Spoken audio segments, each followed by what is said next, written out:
you're trying to manage all of the things that you have to take care of during advisory time. I'm hoping that we're starting to be able to do sectionals and things like that, both for this piece and for Grand Junction. My role here at Boulder High School is the assistant director for the high school bands. I started band in the 6th grade. Nobody in my family studied music at all, so I just had in the back of my mind I wanted to be a flutist. I agreed to be in marching band. I originally did not think that I wanted to do that I just wanted to play in concert band.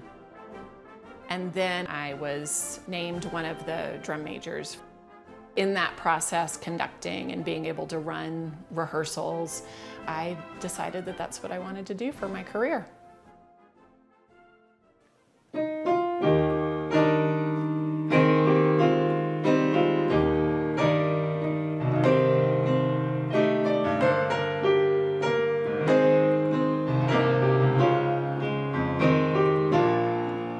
The way I start every project, whether it's musical theater or TV or multimedia, whatever it might be, the director or the point person lets me know what their vision is, what's in their heart. And for me as a composer, I always try to get to the emotional core of what the piece is about, because then I know how everything is surrounding it or leading to it or building on that.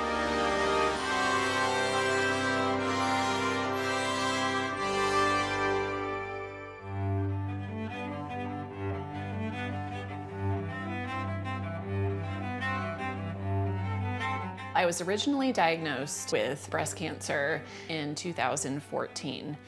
You know, we caught it early. I had a lumpectomy and did radiation. That was it. It was easy. And I feel like from start to finish, it was over in 4 months. In 2020, I found another small lump and pretty much knew what it was. There was concern of abnormally looking lymph nodes in her left armpit area, and we decided to get a PET CT scan. PET CT scans are scans that we use to see the spread of the cancer to other areas of the body. I was like, this isn't good. We got the PET scan results back, and I had some bone lesions, rib, hip, and along my spine. So it was considered stage 4, and it completely changed the treatment plan. Our radiation oncologist at Good Samaritan Hospital felt that she should get urgent radiation to the thigh bone area where the cancer was, as it was at risk for fracture. I did some high-dose radiation for the largest bone lesions, and then started targeted therapy. So I'm on an oral chemo, and I am on hormonal therapy. So I take injections every month just to keep the estrogen down that feeds the cancer. I played triangle. I was first chair triangle player in high school and haven't kept up with it. So no, I'm not a musician, but I've always loved music and appreciated music. And now I really appreciate what music can do. I live up in the mountains in a country place, and we did music concerts once a year. And one time we were doing a classical music, a chamber music event, and I played with this little girl, the daughter of 2 of the performers. And the mom was a flute player with the Colorado Symphony, dad is a horn player with the symphony, and then also head of horns for CU Boulder. And I played with their little girl, Lauren, on the rocks that day. Sweet family, and she was 4 years old at the time. 6 months afterwards, I got a phone call that said, that little girl you were playing with had cancer. And it just tore me apart. And my wife and I said, hey, we should do something special for Lauren. And it took us a few weeks before we finally came up on the ideas like, well, they're a musical family. She's used to playing on the weekends at the theater while they're in rehearsal. What if we had an original piece composed just for Lauren and then performed just for Lauren? And that started off something really magical. At the end of that very first performance, Lauren looked up at me and said, Clark, I'm never going to stop smiling. And that changed me. But I was already working in high tech, and I wasn't looking to make a change, and so it was just like a one-time gift. And then about a year later, we ran into another musician with a different situation, and we did a piece for him. And then about 4 years later, I got laid off from my high tech job, and I thought, what means more in my life than anything? And it was making music for these kids that really needed it.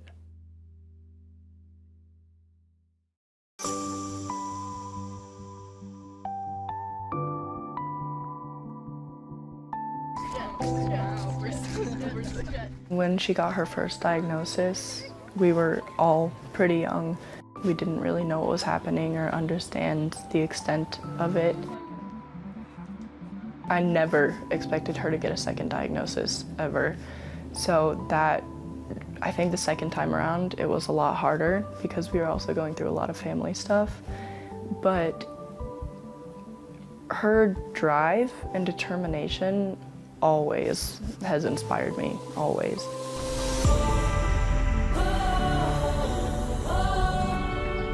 A group of my friends, book club friends, decided when I was a year out of my first cancer diagnosis that we were going to run the Teton Half Marathon. It was the inaugural race.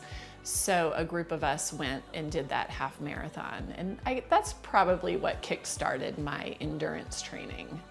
I like to set goals that not a lot of people can accomplish. Every time I set a goal for myself, I figure out a way to take the baby steps to reach that goal. It's really inspirational to see how motivated she is, because she's had to sacrifice a lot of things just to reach her goals, and it's really crazy to see the point where she can get to in just a couple years. I get the most joy from being outside and being active and enjoying the people that I'm with, whether it's my daughters or whether it's friends. That's where I feel the most joy.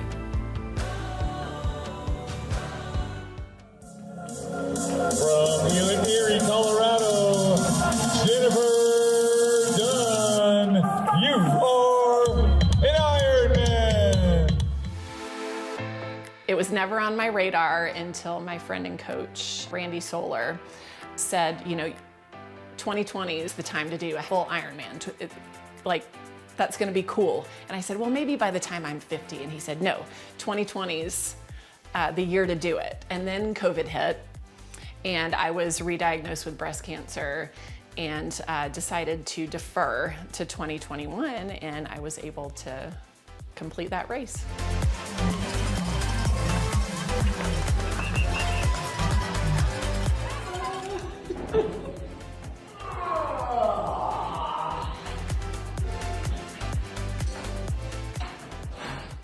I think everyone is used to hearing about breast cancer. Unfortunately, it affects 1 in 3 women, and it's really hard to find someone who doesn't have a family member or a friend or someone that they've known that's battled breast cancer. And I think just each phase, I think it's good to just kind of recognize that this is an important part of my life, but I am not defined by my breast cancer, right? There's so much more to me. And this is one thing that I need to focus on, but I also need to make sure that the rest of my life is something that we can, talk about and think about and not dismiss.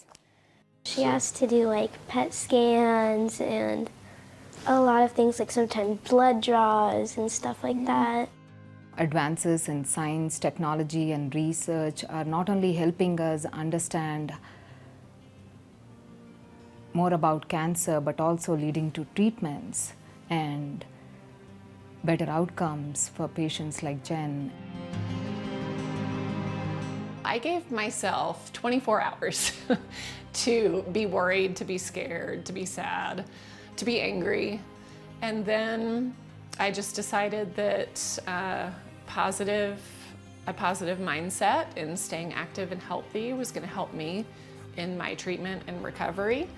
So I've been doing that, and I've been getting clear scans since March of 2021.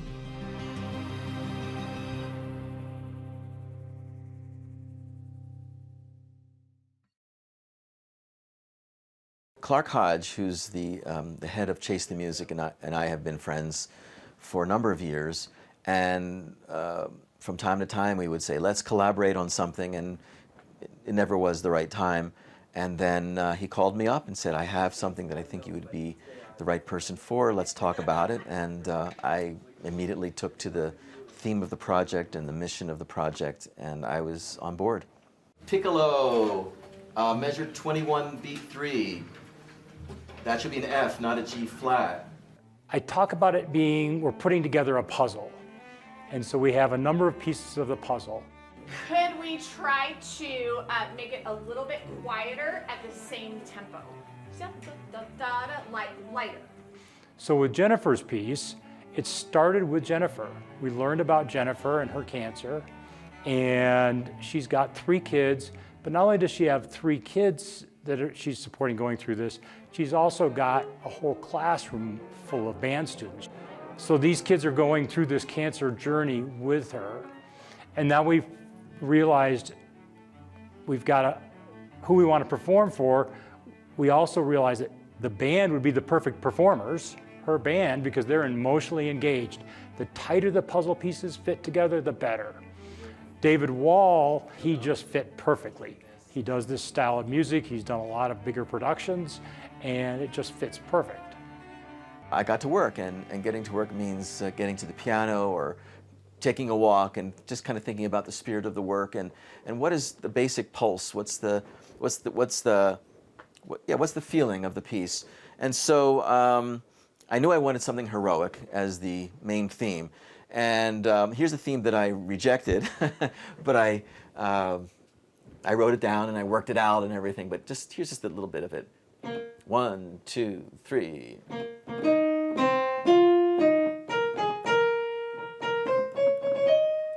And it was going to be really cool, and it's going to be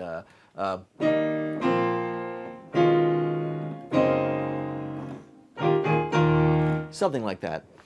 And I thought, that's just too square. Dum, do, 3, 4. And I just thought that's too square. So I kind of settled on pretty quickly a feeling of free. And there was which means 3 beats to a measure, which means 1, 2, 3, 1, 2, 3, and that kind of thing.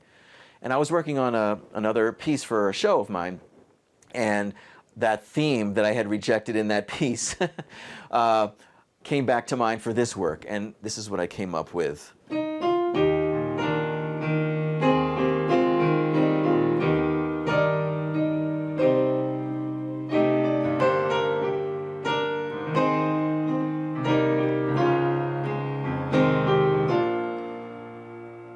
So once I committed to that, then everything else made sense. Our first interaction with David was just a phone call. We talked about strengths, weaknesses in the ensemble. We talked about just my personal experience and what I wanted an audience to get out of this piece of music. It was a lengthy conversation. I feel like we were on the phone for maybe an hour, hour and a half. After that, it's just details. Kind of getting a first draft of the piece, going back and forth. The work starts with the heroic theme, and then sections of different moods and challenges and adversaries in life, if you will, and how the pulse of the theme kind of pushes through or works around or just takes it on and says, I'm going to carry you forward anyway, that kind of thing. I'm also thinking about how I want every part of the ensemble to have their moment to shine. So the flutes or the woodwinds or the saxophones or the horns and the trombones, the percussion. Everybody will have a moment to shine, and then they all come back together at the very end of the piece as one united ensemble, which is what I felt would represent Jennifer's journey and her daily commitment to being strong and finding meaning and truth in every day of her life.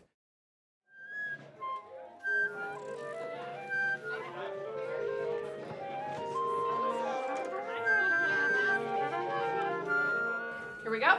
83. 1, 2, ready, and. 1, 2, 1, 2. The music is hard. So today, it's going to be hanging on for dear life for probably me and the musicians. Before today's rehearsal, like, we looked at the piece and we were like, oh God, because it's very tough and, you know, we're in the lower band, but it is nice to feel it kind of coming together more, and especially be able to hear how it really should sound with all the parts. 3, 1, and 2. It was a little bit of a rough start, but it was a fun start, and it was fun for the first time to hear it with the full instrumentation. I play alto sax, and there are some soloistic things in there that I'm in jazz as well, to solo. It's a very saxophone thing. It was super fun today. Was sort of the first time that I've played it with wind ensemble and concert band in total, so it's always fun to see a piece of music like that really come together when you've been practicing it individually. Beat 1, that's it. Put a G on, a G 8th note on the downbeat of 173, please. Trombone 2, measure 147. I wanted to create a piece for the students who would be performing this that would be both enjoyable and challenging, but challenging and doable. So something that they would aspire to do, you know, maybe a little bit above what they're used to playing, but not beyond their skill set. Kind of like what Jenn is doing in her life. I changed one note, but today I won't worry about it. Okay. It's unique that students are able to interact with this piece and a living composer, and that it's just so personal. And the idea that this is a gift to me and hopefully to the audience as well. I just think it's a unique experience for all of us to be involved in. She's been teaching me ever since I was in 6th grade, and she's just great. She's great at making the music come together, and when she does, it just sounds wonderful. And getting to do this with the concert band combined, it's like such a nice project to be a part of. Miss Dunn was my very first ever band teacher. I had her in 5th grade. Miss Dunn's really inspired me to keep playing the saxophone, because in 6th grade I was like, I'm done, never playing again, and then she's like, just keep trying, and she really helped me with that, and Miss Dunn means a lot to me. She's definitely guided me to where I am today. Miss Dunn has really impacted me because she was the one that helped me get into wind ensemble by making me like a better musician. Again, 2, ready, and go. 1 more time, go. I think probably part I'm looking forward to the most is when it all starts to like come together. I'm looking forward to the concert when we're finally have it all under control, yeah. I knew it was their first read as the entire ensemble, and we've done this enough times, and especially with junior high school and high school bands, oftentimes the first read is unrecognizable from what it's supposed to be, and it's always really scary for me. And today, it's like, oh my gosh, these guys have it. They've been rehearsing it on their own, they've been practicing as sectionals and as individuals, and they're taking it really seriously, and it's gonna be beautiful.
It's coming together and the kids are sounding really nice.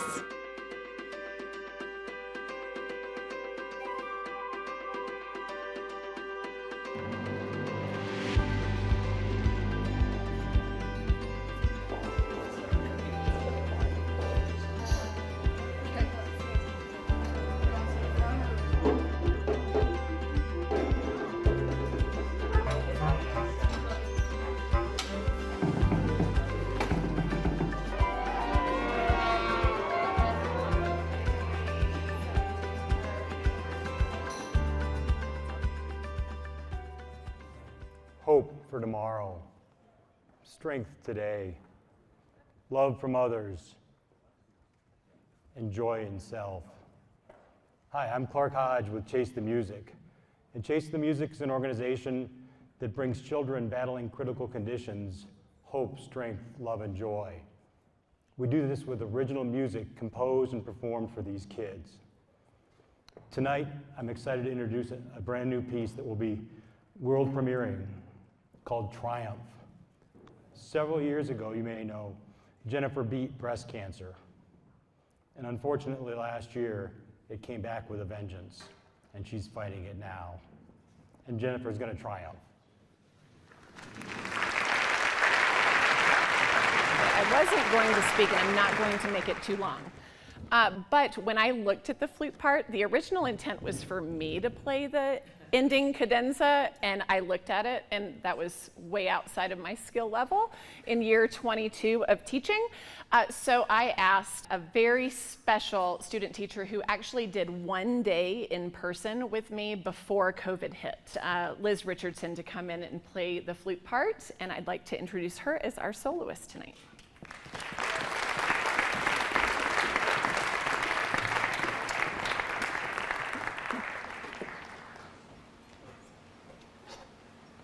Just a reminder, in the 5/8, it's not that fast.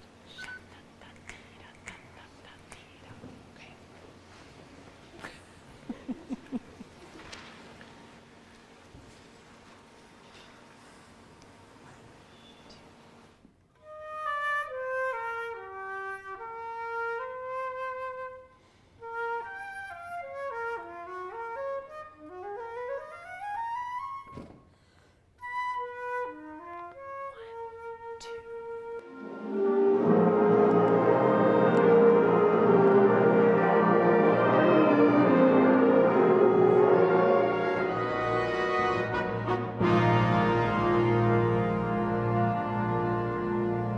It was really cool to see something we talked about and something we sort of shared in a bit of the story. And I think the name Triumph is just really fitting.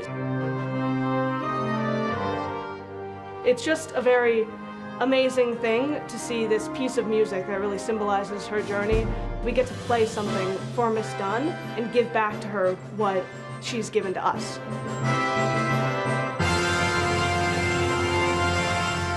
I feel incredibly honored to be playing this piece and for her to have trusted us to play this piece. Like, this has all come together just for Miss Dunn, because I know she means a lot to a lot of us.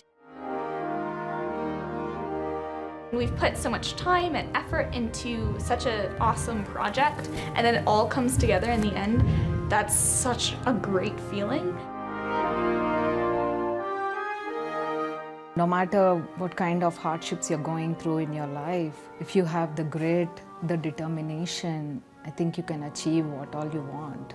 That's what I think Jenn is teaching all of us through her cancer journey.